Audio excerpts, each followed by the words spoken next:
Hello and welcome to this section of the Matlab tutor. Here we're going to continue working with vectors, and I'm going to teach you how to use mathematical functions built into Matlab to operate on vectors. So just to kind of ease ourselves into it, let's define some vector. We'll call it Jason.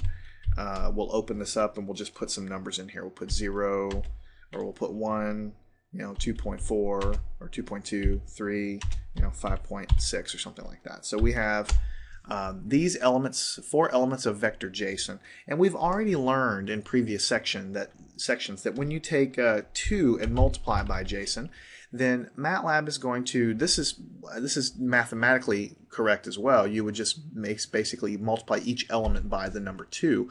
Multiplying a vector or a matrix by a scalar just simply multiplies each element times that guy. So you can do things like, JSON divided by 2, which is basically multiplying by 1/2. So we take each element of JSON and we multiply it by 1/2 is the same thing as dividing by 2. So you can do things like JSON plus JSON divided by 2. And so what you'll get is you'll take the matrix or the elements of JSON, you'll divide by 2, so this guy divided by 2 would be 0.5, and then you add it to the first element of JSON. So you go element by element, taking half of it and adding it to the original element, according to this little equation there. So you can basically do multiplication and division on vectors and have them apply element by element automatically. All right, so what if you want to do things like define a vector? In this case we have a vector JSON. What if you want to take the sine of each element in here, or the cosine, or the square root of each element here? Now those are mathematical operations that aren't really usually discussed much when you talk about vectors and matrices. Usually you're not defining a vector or a matrix and then trying to take the square root of all the elements in there.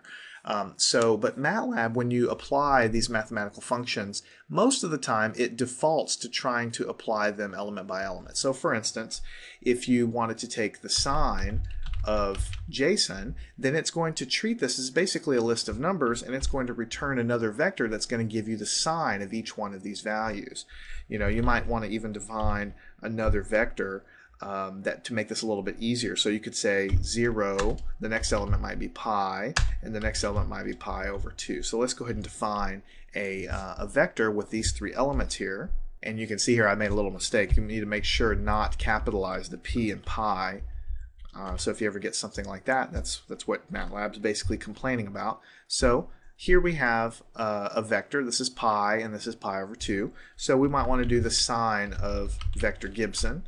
So that makes sense, right? Sine of 0 is 0. Sine of pi is also 0. And sine of pi over 2 is 1. So that makes sense.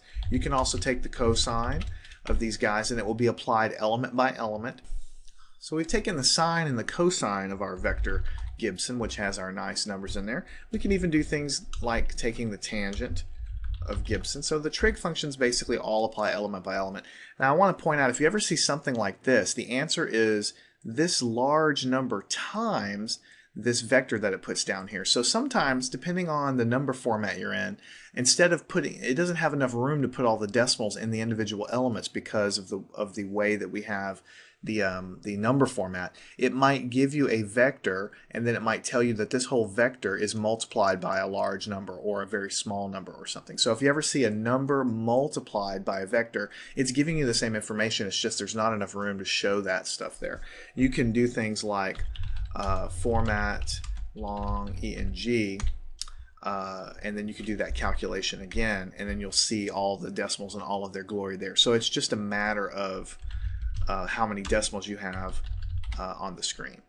So we've done the trigonometric functions. What else can you do with these guys? Let's bring up our vector JSON, the original one that we entered in. What if you wanted to take e and raise it to the power of each one of these things, like e to the 1, e to the 2.2, e to the 3, e to the 5.6?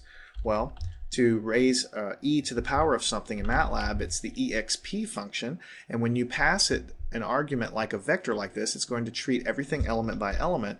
And so e to the 1, of course this is the value of e to the 2.2 power is this, and so on. So it applies element by element.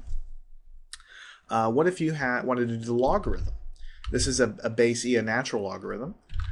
If I wanted to apply this guy, then it applies again element by element. So natural log of 1 is 0, natural log of 2.2 is this, and so on down the line. It's exactly the same thing as if you had typed them in separately. It's just keeping them all encapsulated in this sort of vector format. What else is pretty common? You might want to take the square root of something. You can take the square root of this vector, and it will basically apply the square root function element by element. Now, occasionally you'll run into one of these things that doesn't quite work the way you might expect. What if you wanted to take the number 2, or let's say the number 3, and raise it to the power of vector JSON? In other words, I wanted to take 3 and raise it to the first power, and then 3 raise it to the 2.2 power, and then 3 raise it to the 3 power, and basically apply it element by element. When you do that, it says error using this symbol. Input must be a scalar in a square matrix. To compute element-wise power, use this instead. And that should ring a bell, because this little guy, if you ever run into problems doing element by element, if you get an error message, then basically the reason you usually get an error message like that is because there's some other rule of math that you're violating. Taking 3 and then raising it to the power of a vector doesn't really make much sense mathematically. So instead of defaulting to element by element, MATLAB just gives you an error message. If you ever get that, you just need to force it to work element by element. And so then you have to put the dot in front of the operator. And when we do that, we get what we expect. So 3 to the power of 1 is 3. 3 to the power of 2.2 is this, and so on. So that is about all I want to talk about in this section. Vectors are basically ways of storing lists of numbers. A lot of times you might want to operate on element-wise, is what we really call it, element by element.